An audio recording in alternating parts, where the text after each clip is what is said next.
Hi there, welcome to Appy Chips YouTube channel. I am Amberjan and today we will learn how to install this app on Mac using Homebrew, which is also popularly known as simply Brew. But before we get started, let me answer some frequently asked questions first. To start with, what does a package manager like Homebrew does? Well, a package manager lets you install, uninstall or repair apps on your Mac. A package manager is very similar to App Store on macOS or Microsoft Store on Windows operating systems, except that a package manager uses commands that you type on Mac terminal to install or uninstall different programs. Some of the popular package managers for Mac include Homebrew, Nix, and Macports.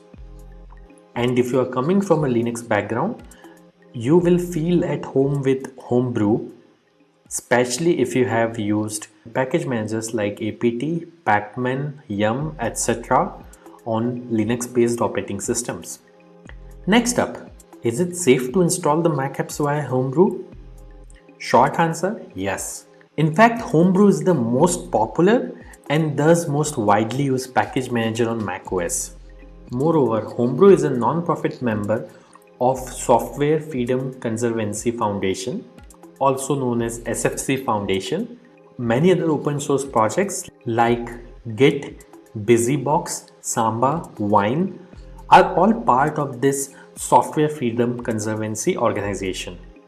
Also, you might be surprised to know that Homebrew is the most forked project on GitHub and it has the largest number of contributors on its GitHub repository. Many devs at organizations like Google, Apple, Dropbox, Stripe, etc. use Homebrew to set up different development environments on their MacBooks and iMacs. Next question. Can you use Homebrew to install programs on Apple Silicon or more popularly known as M1 MacBooks? Again, yes. Starting version 3.0 of Brew, Apple Silicon is now supported on Homebrew. In fact, Homebrew also supports programs that are at the moment only supported via Rosetta 2 on Apple Silicon.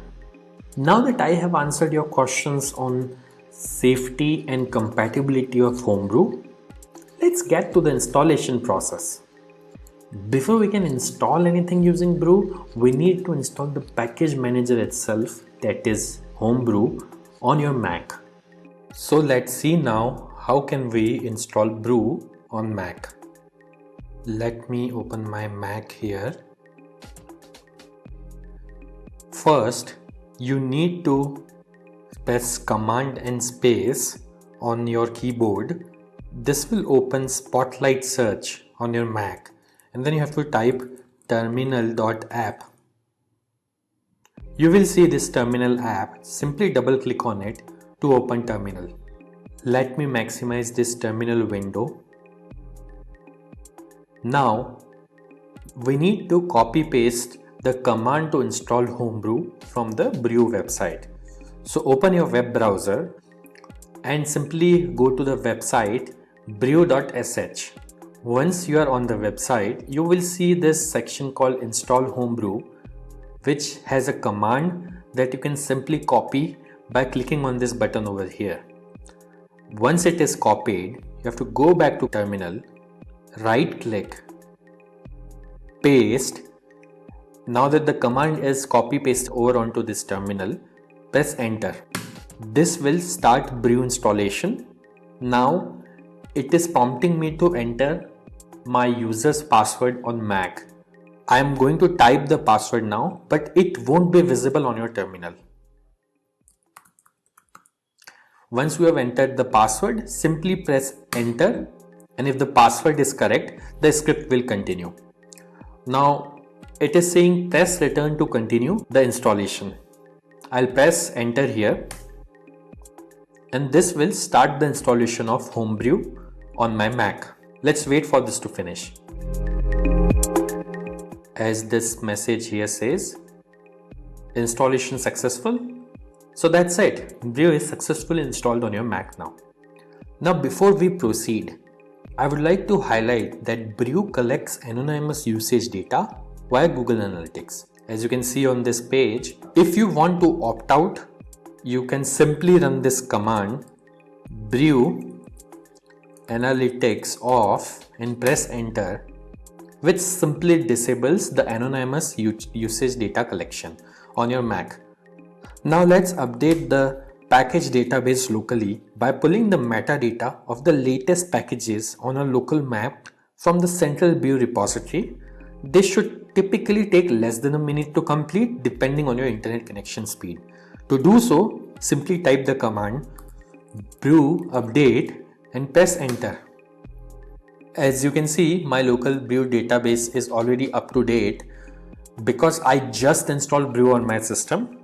Now to install the app, let's run the brew install command.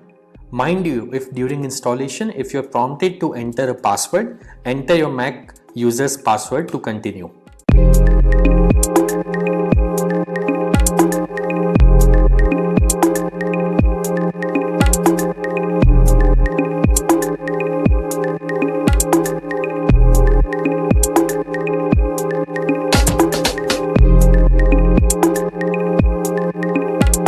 That's it. The installation was successful. If this video was useful, don't forget to hit the like button. And if you faced any problems during the installation in this video, please leave a comment below and somebody from AppyChip team will reply back to you.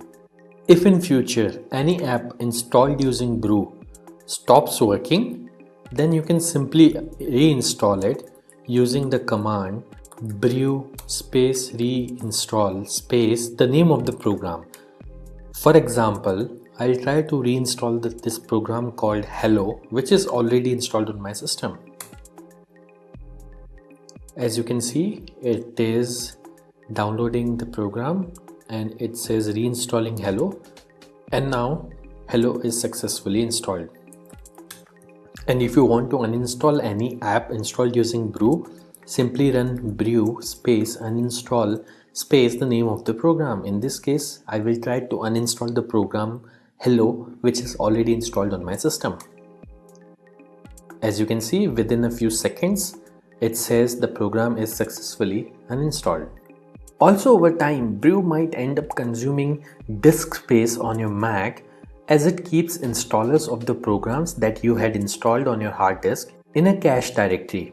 So you can use the brew space cleanup command once every 6 to 12 months to free up some space on your Mac. This command removes app installers and older versions of the packages only.